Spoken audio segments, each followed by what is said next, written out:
Em todo o mundo estão ocorrendo terremotos muito fortes. Os piores foram os que aconteceram na Venezuela, mas em muitos outros lugares a Terra também está tremendo com uma intensidade incomum. O que está acontecendo com o nosso planeta e será que a situação pode piorar ainda mais? Vamos esclarecer isso hoje e começar direto ao ponto.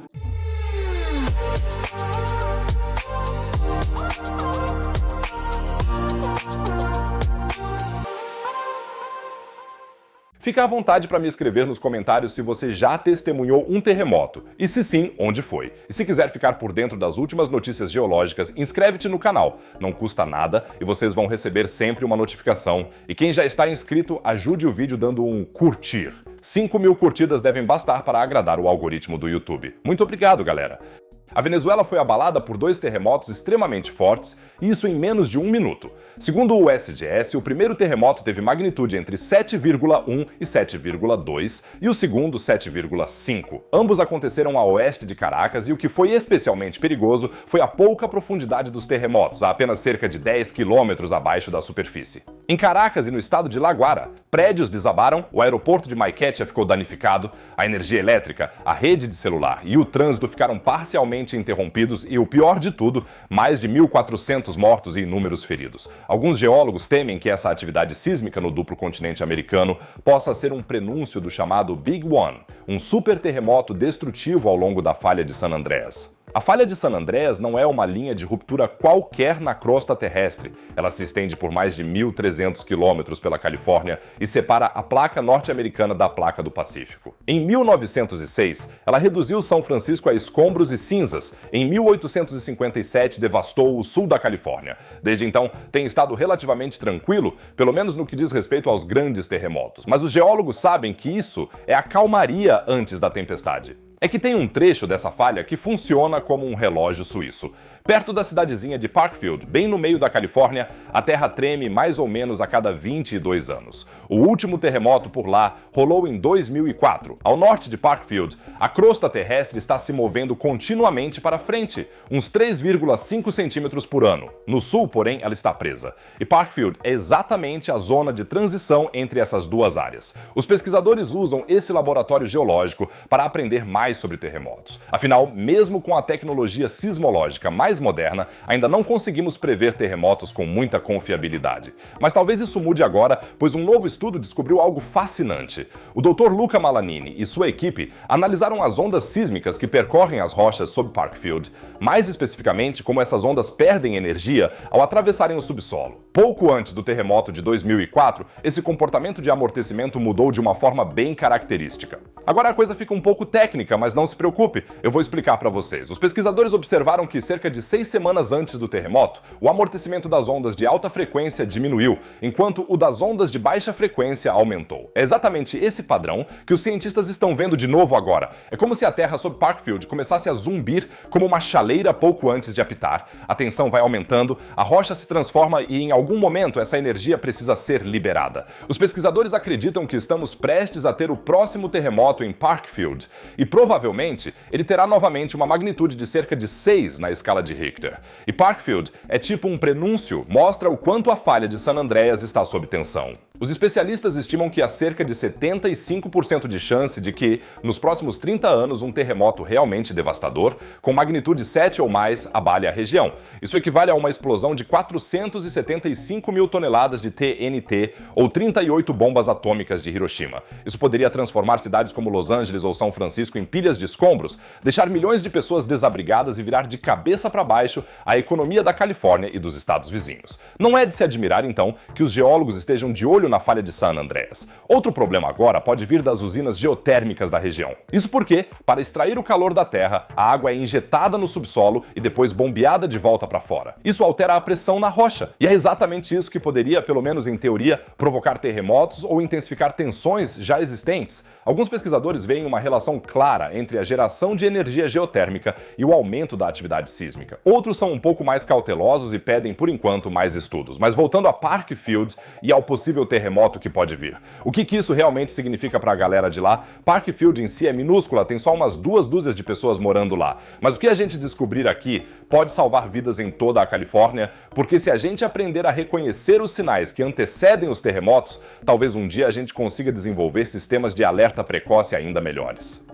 Mas a Califórnia está longe de ser a única região onde a situação pode ficar complicada, pois do outro lado do mundo, em uma das cidades mais populosas do planeta, o próximo mega terremoto pode estar bem mais perto do que muitos imaginam.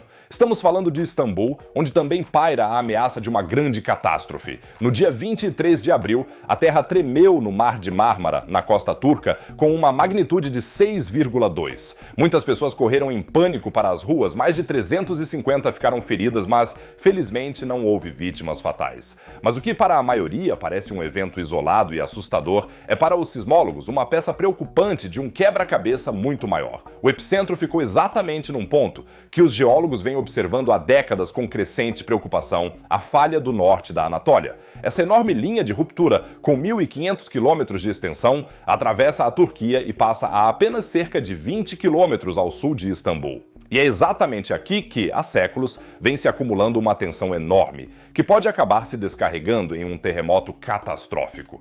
As tensões liberadas pelo terremoto sobrecarregam ainda mais a falha. A falha da Anatólia do Norte é o que chamam de falha transformante. Nela, duas placas tectônicas deslizam horizontalmente uma sobre a outra, a placa da Anatólia ao sul e a placa euroasiática ao norte. Normalmente as placas se deslocariam uma ao lado da outra de maneira uniforme. O problema é que, aqui, as placas ficam presas uma na outra e a tensão não para de aumentar. O último terremoto realmente grande nessa região aconteceu em 1766. Teve magnitude 7,1 e causou cerca de 4.000 mortes. Mas naquela época, só moravam cerca de 500 mil de pessoas em Istambul. Hoje são mais de 16 milhões. Um fator especialmente preocupante é a direção em que o terremoto se espalharia.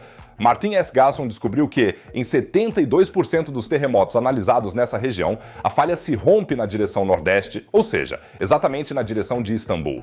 Um estudo de 2016 chegou à conclusão de que a probabilidade de um terremoto de magnitude 7,3 ou mais nos próximos 30 anos é de 47%.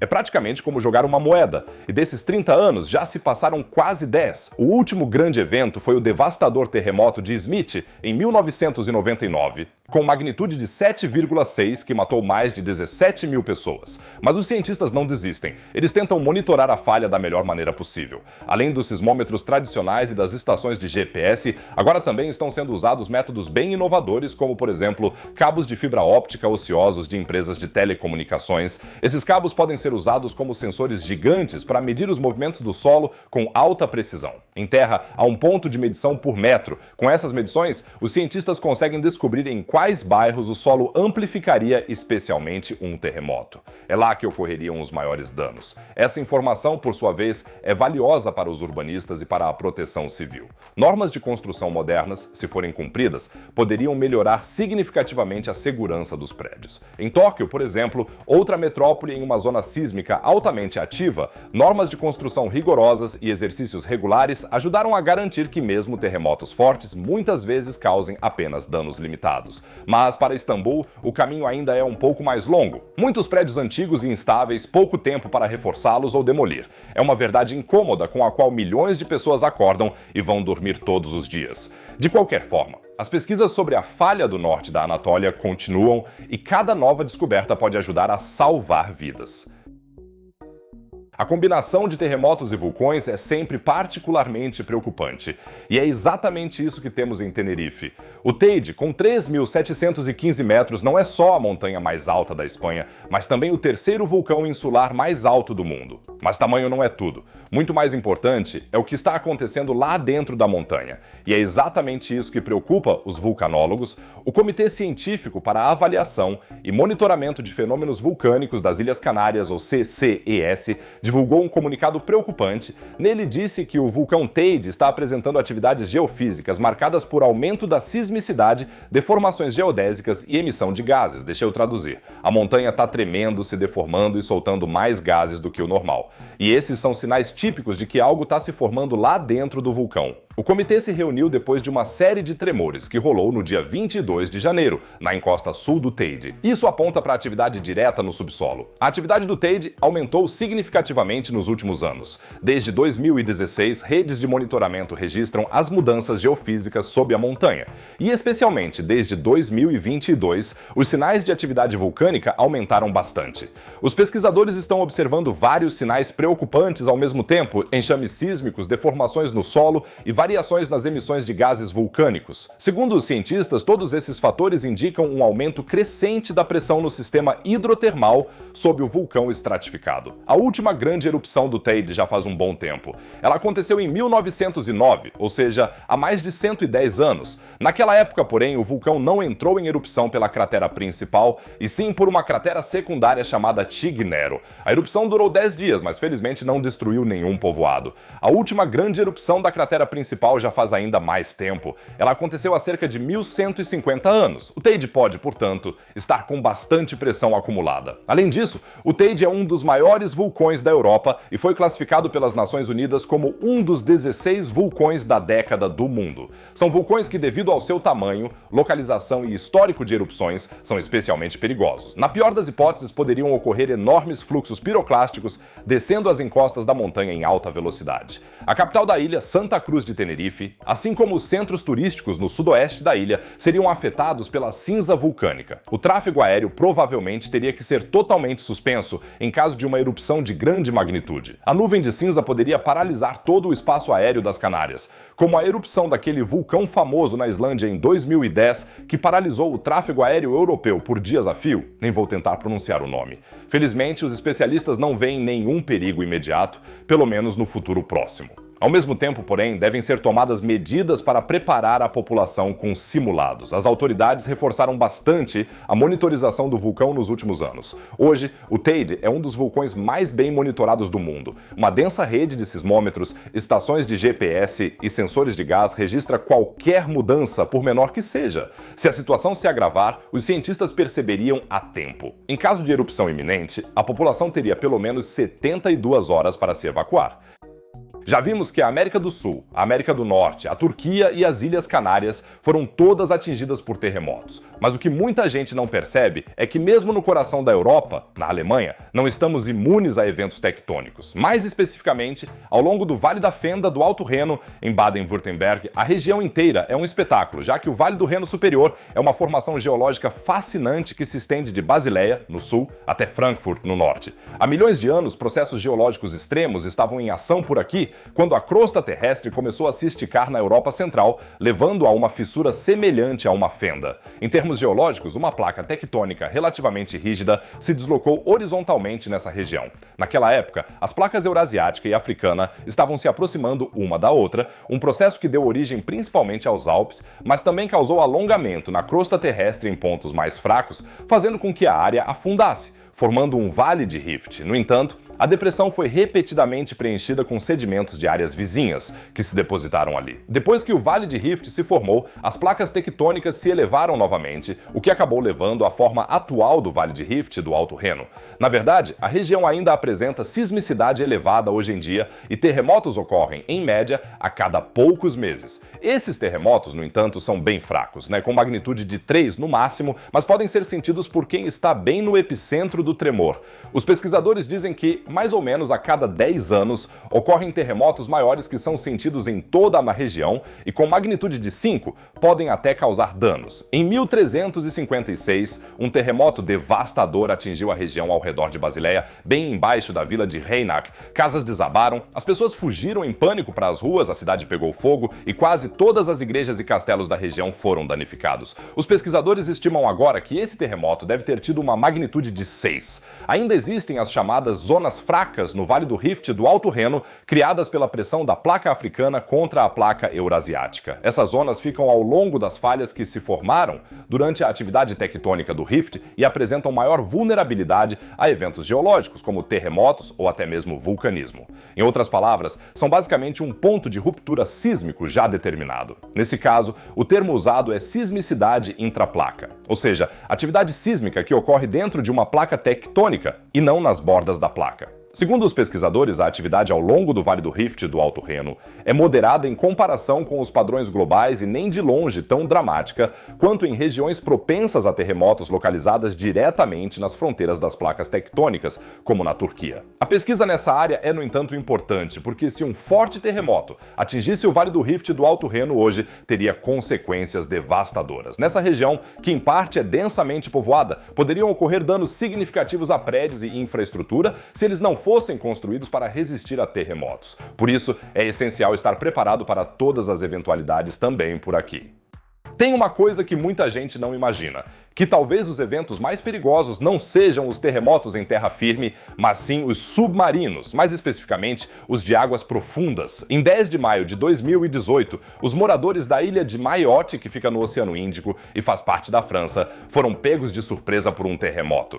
Com magnitude de 5,8 na escala de Richter, foi um evento sísmico bem sério, mas que acabou caindo no esquecimento depois de um tempo. Geograficamente, Mayotte faz parte do arquipélago das Comores, um grupo de ilhas vulcânicas a leste da África. Por causa da atividade vulcânica, a região já é muito interessante para os geocientistas e por isso, depois do terremoto, um grupo de pesquisadores franceses partiu para Mayotte para, no sentido mais literal da palavra, ir ao fundo da questão. A equipe começou a investigar o fundo do mar em fevereiro de 2019, com um aparelho chamado sonda de Leque, que faz medições eletroacústicas da profundidade do mar. Eles mapearam uma área de 8.600 km² do fundo do mar, e nessa área, os cientistas instalaram uma rede de sismômetros no fundo do mar a uma profundidade de até 3,5 km. Entre 25 de fevereiro e 6 de maio de 2019, foram registrados 17 mil eventos sísmicos a uma profundidade de até 50 km abaixo do fundo do mar. Os pesquisadores ficaram bem surpresos com a profundidade desses terremotos, já que os eventos sísmicos medidos no fundo do mar geralmente ocorrem bem mais perto da superfície. Com base nos dados dos sismômetros e nas medições feitas durante o terremoto em Mayotte, os pesquisadores conseguiram reconstruir exatamente o que aconteceu. Foi a maior erupção vulcânica submarina já registrada. A erupção no fundo do mar, perto de Mayotte, formou um gigantesco vulcão submarino. Os pesquisadores franceses também têm uma hipótese sobre como a formação do vulcão pode ter ocorrido nesse caso. Segundo ela, tudo começou com um reservatório de magma bem no manto, e abaixo do novo vulcão, processos tectônicos podem ter causado danos, fazendo com que o magma fosse empurrado para cima pela crosta a partir da câmara, causando uma série de terremotos. O fluxo de magma acabou chegando ao fundo do mar, onde ocorreu a erupção, e cerca de 5 quilômetros cúbicos de lava foram ejetados, formando assim o novo vulcão. Com essas forças inacreditáveis em ação, é claro que não dá para dizer de jeito nenhum que o processo geológico já tenha terminado. Isso, por sua vez, seria uma maneira de aprender mais sobre o interior da Terra e as diferentes camadas do nosso planeta. Ainda não é nem de longe possível perfurar as camadas mais profundas da Terra, abaixo da crosta, e ver com os próprios olhos o que acontece lá. E é por isso que a gente deve sempre encarar os eventos sísmicos como uma janela de informação para o interior da Terra. E essa história mostra mais uma vez que, em alguns aspectos, sabemos tão pouco sobre o nosso próprio planeta quanto sabemos sobre o espaço sideral. Espero que agora vocês estejam por dentro do que está rolando na geologia do nosso planeta. Vou continuar mantendo vocês informados sobre esses eventos tectônicos no futuro. Então fiquem à vontade para se inscrever no canal e não se esqueçam de dar um like para a gente chegar aos 5.000 likes. E agora vamos passar das catástrofes terrestres para os acidentes no espaço. É que neste momento, um telescópio espacial da NASA está caindo descontroladamente em direção à Terra. Não é brincadeira, se não houver uma intervenção, ele entrará em rota de colisão conosco muito em breve. E a NASA lançou agora uma missão de resgate absolutamente louca para evitar o pior. O que exatamente está por trás disso, vocês descobrem no vídeo exibido no canto superior direito. É realmente super emocionante, não deixem de assistir. No canto inferior direito, como sempre, tem mais um vídeo sobre ciência e espaço. Fora isso, diria que a gente se vê no próximo vídeo. Fiquem bem, galera.